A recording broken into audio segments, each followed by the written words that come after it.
Dad's silent revenge. Gerald Coleman kicked my mop bucket, sending dirty water across the marble floor of the executive conference room. He didn't apologize. He just looked down at me with that smug grin and said, "Clean it up again, old man, and this time, do it right." The three potential investors standing near the mahogany conference table pretended not to notice, but I saw them exchange glances.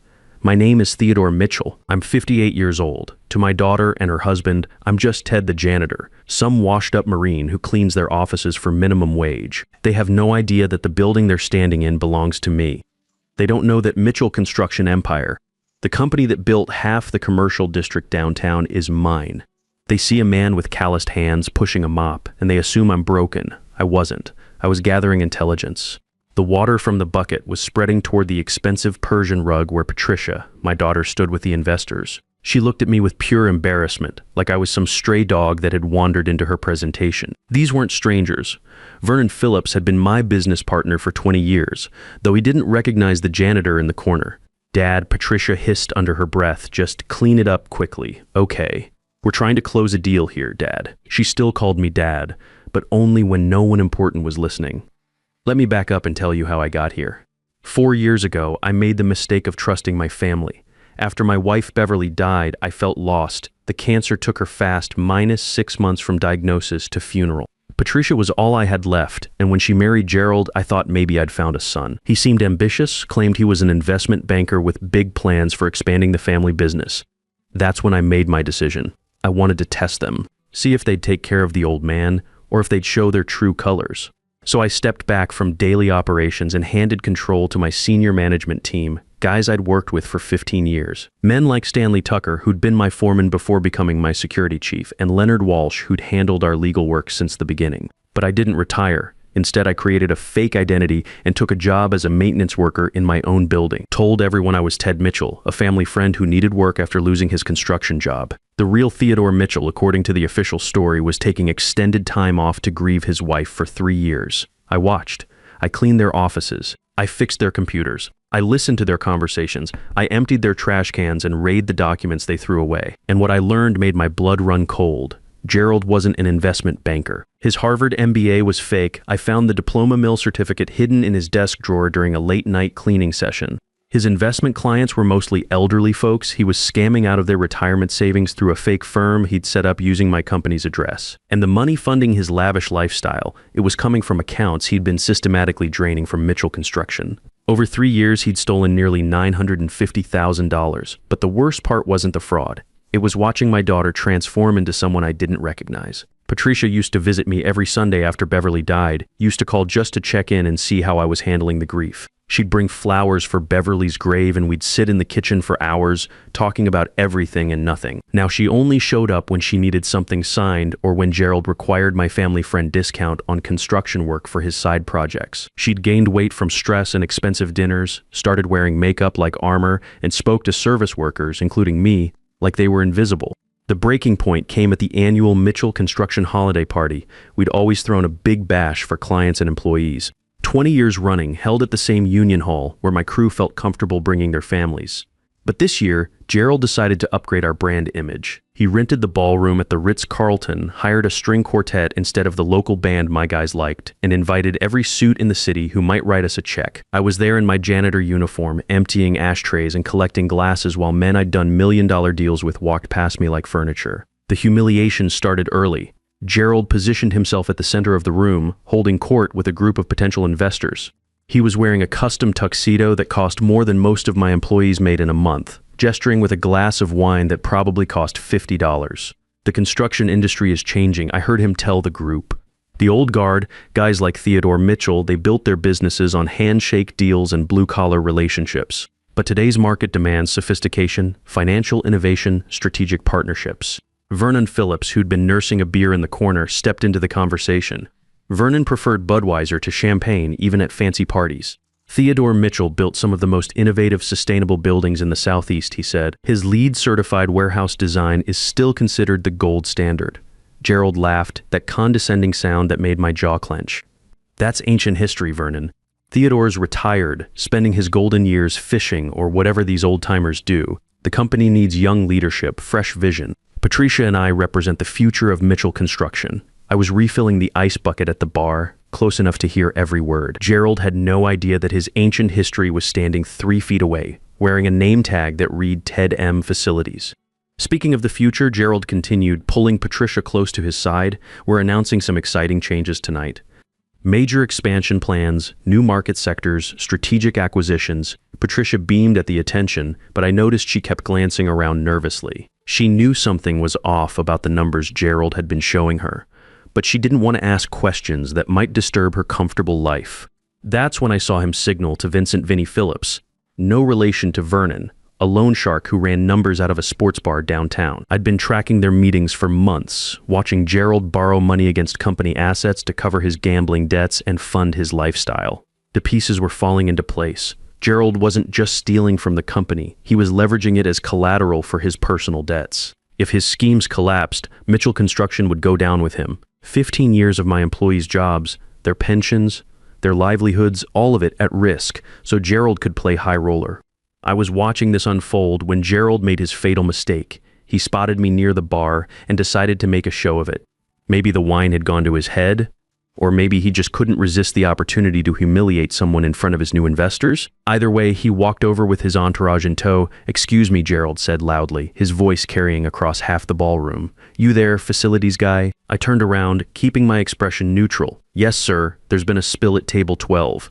Wine on the tablecloth. I need you to clean it up immediately. We have important guests sitting there." I looked toward table 12. There was no spill. The tablecloth was pristine white linen, unmarked by so much as a water ring. Gerald was testing me, seeing how far he could push the hired help in front of his audience. "I don't see any spill, sir," I said quietly.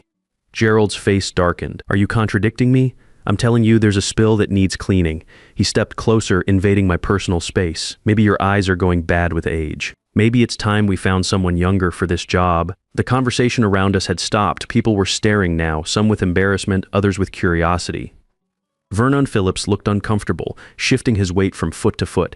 Patricia stood frozen near the dessert table, her face flushing red. "I understand, sir," I said, reaching for my cleaning supplies. "I'll take care of it right away." But Gerald wasn't done. He was enjoying this too much. "You know what your problem is, old man? You people from your generation, you think you're entitled to jobs you can't handle anymore. You think showing up is enough, but this is a professional environment now." I knelt down next to table 12, pretending to clean an imaginary stain. My hands were steady, but my heart was pounding like it did during firefights in Fallujah. This was the moment I'd been waiting for, the final proof I needed of who Gerald really was. "Patricia," Gerald called out, loud enough for the entire ballroom to hear. "Come here, honey, I want you to see this." My daughter walked over reluctantly, her heels clicking on the marble floor. She looked down at me on my hands and knees, and I saw something die in her eyes. Not love, that was still there, buried under layers of embarrassment and social climbing. It was respect. The last traces of respect for her father vanished as she watched me clean a stain that didn't exist. "This is exactly what I was talking about earlier," Gerald continued, addressing his audience like he was giving a presentation. "The old generation can't adapt to modern standards. Look at him, he can't even see a simple wine stain. How can we trust him with more complex tasks?" Someone in the crowd laughed nervously. Gerald took it as encouragement. Patricia's father was supposedly some big-shot contractor back in the day. But look where that got him, on his knees, cleaning up after his betters. That's the difference between old money and new money. Old money dies with the old generation. Vernon Phillips stepped forward. "Now hold on a minute, Gerald. That's enough." But Gerald was on a roll, drunk on wine and power, and the attention of the crowd. "Vernon, with all due respect, this is exactly the kind of thinking that's holding back the construction industry. Loyalty to has-beens instead of investment in innovators. You want to talk about has-beens?" Vernon's voice was getting louder. "Theodore Mitchell revolutionized sustainable construction in this state. His warehouse design saved companies millions in energy costs." "What exactly have you built, Gerald?" Gerald laughed. "I've built relationships, Vernon. Financial partnerships, strategic alliances." Theodore Mitchell pushed wheelbarrows and mixed concrete. I move capital and create opportunities. I stood up slowly, dropping my cleaning rag into the bucket. The sound echoed in the suddenly quiet ballroom. Every eye in the room was on me, but I wasn't looking at them. I was looking at Patricia. My daughter stood there in her $500 dress, holding a champagne glass that cost more than my weekly salary, watching her husband destroy her father's reputation for entertainment. And she said nothing. She just stood there, silent, letting it happen. That silence cut deeper than Gerald's words ever could. You're right about one thing, Gerald, I said, my voice calm and steady. Old money does die with the old generation, but you might want to be more careful about which generation you're burying. I reached into my shirt pocket and pulled out my wallet. From it, I extracted a business card, not the cleaning company card I was supposed to carry, but my real one. Cream-colored stock, raised lettering, simple and elegant. Theodore Mitchell, chairman and founder, Mitchell Construction Empire. I handed the card to Vernon Phillips. He looked at it, looked at me, and his face went white. Holy hell, Vernon whispered. Ted, is that really you? The silence that followed was deafening. Gerald's wine glass slipped from his hand and shattered on the marble floor, red wine spreading like blood across the white stone. Patricia's champagne flute followed a second later. Ladies and gentlemen, I said, addressing the room in the voice that had commanded respect in boardrooms for 30 years. I apologize for the confusion. There seems to be some misunderstanding about my role here tonight. I looked directly at Gerald. His face had gone from flushed red to pale green in about 10 seconds. Sweat was beading on his forehead despite the air conditioning. You see, Gerald's been managing day-to-day operations for the past 3 years while I've been observing, and you're absolutely right about one thing. It is time for some changes. I turned to Vernon. Could you do me a favor, old friend? Call Leonard Walsh. Tell him it's time for phase 2. Vernon nodded, already reaching for his phone. The crowd was buzzing now, whispers spreading like wildfire through the ballroom. Gerald was backing away from me, bumping into other guests, looking like a cornered animal. This is insane, Gerald stammered. You're just the maintenance guy. Patricia, tell them he's lost his mind, but Patricia wasn't looking at Gerald anymore.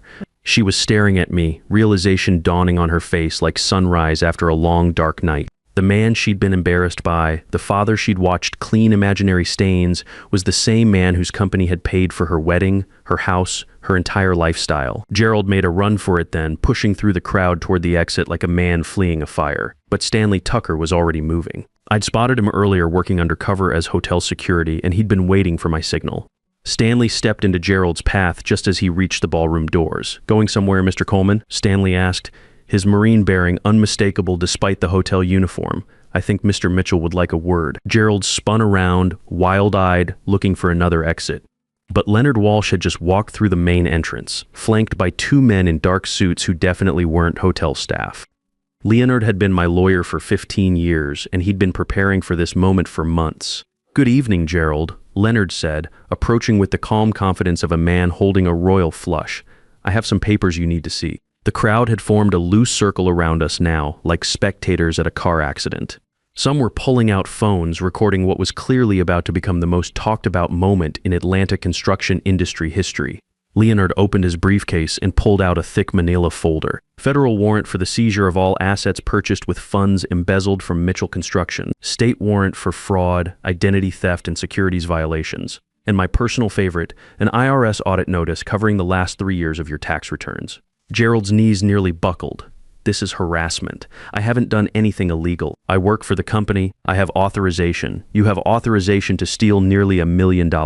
Leonard's voice cut through Gerald's protests like a knife. You have authorization to forge my client's signature on loan documents? You have authorization to run investment scams using Mitchell Construction's address and reputation. I watched the color drain from Gerald's face as Leonard laid out the evidence we'd been building for 3 years. Every forged signature, every fake credential, every penny stolen from company accounts. Stanley had been my inside man, using his access to install surveillance equipment and document Gerald's activities. Leonard had been building the legal case, working with federal prosecutors who were very interested in Gerald's elder fraud schemes.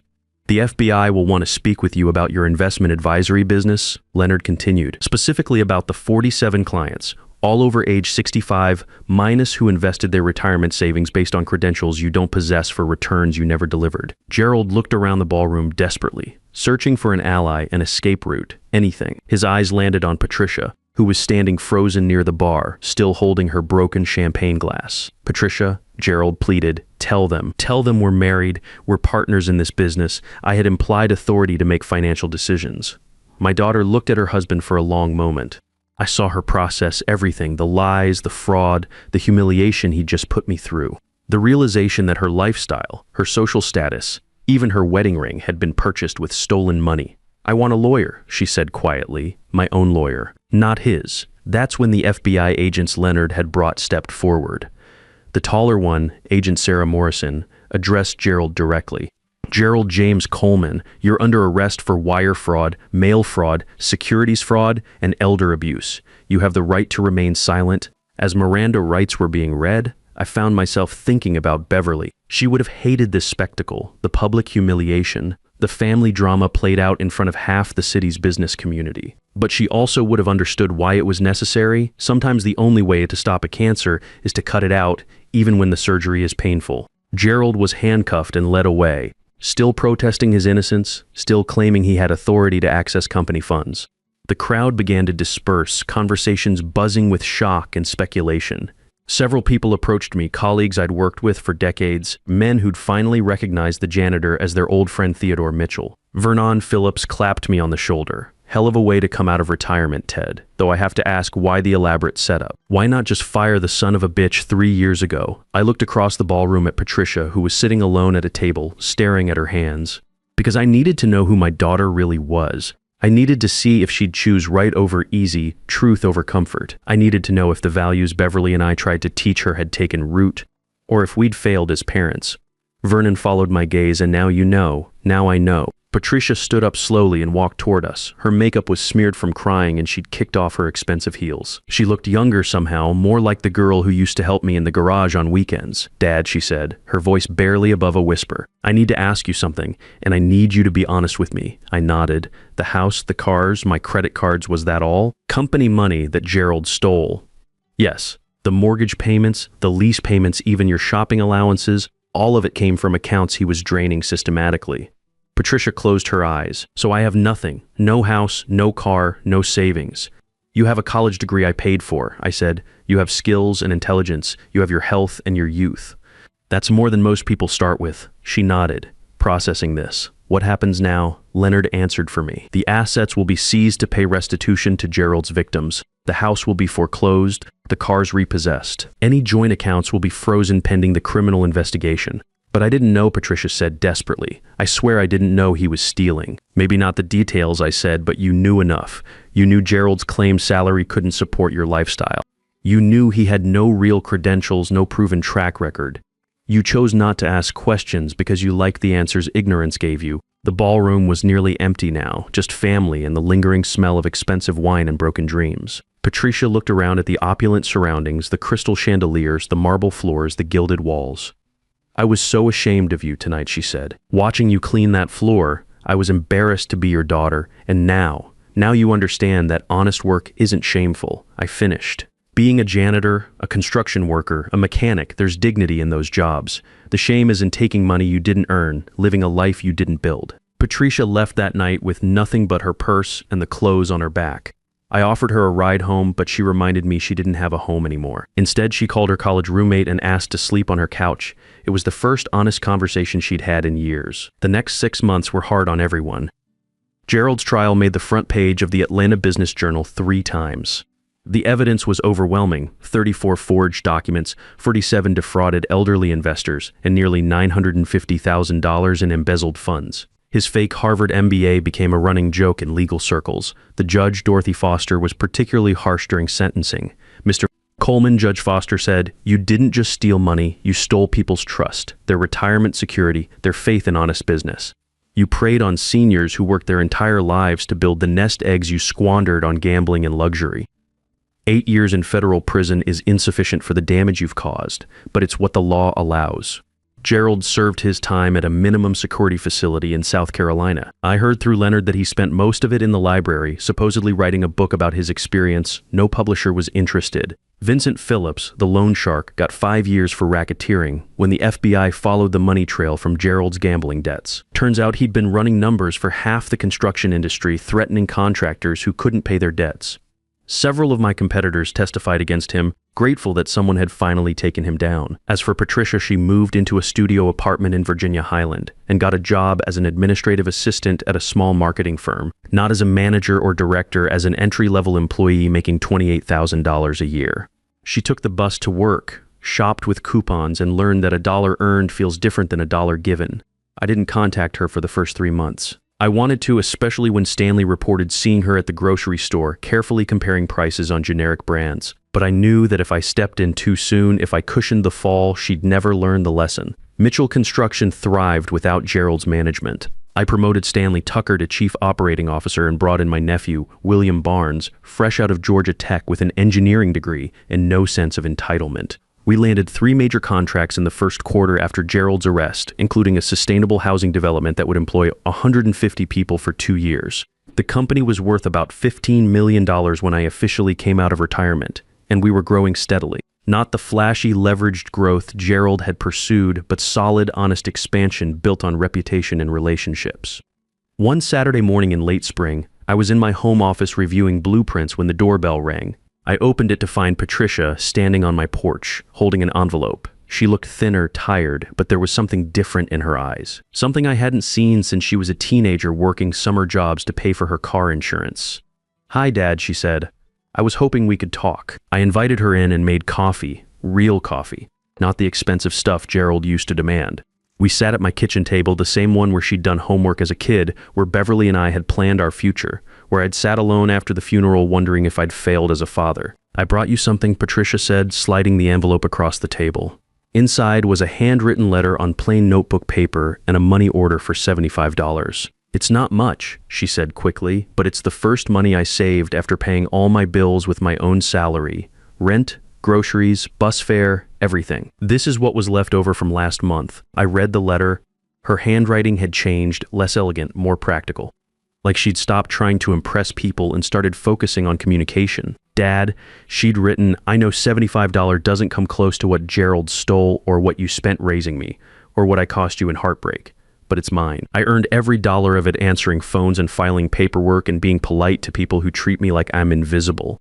For the first time in my adult life, I understand what you meant about honest work. I'm sorry it took me so long to learn what you were trying to teach me. I'm sorry I chose comfort over character. I'm sorry I let Gerald humiliate you while I stood there caring more about appearances than family. I don't expect forgiveness. I just wanted you to know that your daughter finally grew up. Love, Patricia." I folded the letter carefully and put it back in the envelope. Then I looked at my daughter, really looked at her. The designer clothes were gone, replaced by practical slacks and a simple blouse. Her manicured nails were short and unpolished. She wore minimal makeup and her hair was pulled back in a functional ponytail, but she looked more beautiful than she had in years. "I'm proud of you," I said. Patricia's eyes filled with tears. "I lost everything, Dad. The house, the car, my credit rating, my social circle. Some days I can barely afford lunch." "You didn't lose everything," I said. "You lost the things that were never really yours. What you found was yourself." We talked for 3 hours that morning, about Beverly, about the business, about the mistakes we'd both made. Patricia told me about her job, how she was learning to find satisfaction in small accomplishments, how she'd started volunteering at a senior center on weekends. "The old folks there remind me of you," she said. "They have these amazing stories about building businesses and raising families and surviving hard times. I used to think they were boring, but now I realize they're the ones who built everything I took for granted." As she prepared to leave, Patricia hesitated at the door. "Dad, I know I have no right to ask this, but do you think someday I might earn my way back into the family business? Not as a gift, not because I'm your daughter, but because I've proven I'm worth hiring." I smiled. "You already have, Patricia. William Barnes is doing great work, but we're going to need a marketing coordinator soon. Someone who understands both the blue-collar values that built this company and the professional presentation that modern clients expect. Interested?" The job paid $45,000 a year, minus about half what Gerald had been stealing annually. Patricia took it, and over the next 2 years she proved herself invaluable. She understood clients because she'd learned humility. She respected workers because she'd been one. Today, Mitchell Construction is worth $22 million and employs $200 people. Patricia is our marketing director, a title she earned through 5 a.m. meetings and weekend project sites and treating every customer like family. She drives a used Honda and lives in a modest house she's buying with a 30-year mortgage. That $75 money order is framed in my office, right next to Beverly's picture and my Marine discharge papers. It represents something no inheritance could ever provide, the moment my daughter chose to become a woman I could respect. Sometimes the greatest gift you can give your children isn't protection from consequences, it's the strength to learn from them. You see, revenge isn't about destroying someone, it's about letting them destroy themselves while you document the process for justice. The hardest lesson I learned as a father wasn't how to provide for my child, but when to stop providing so she could learn to provide for herself.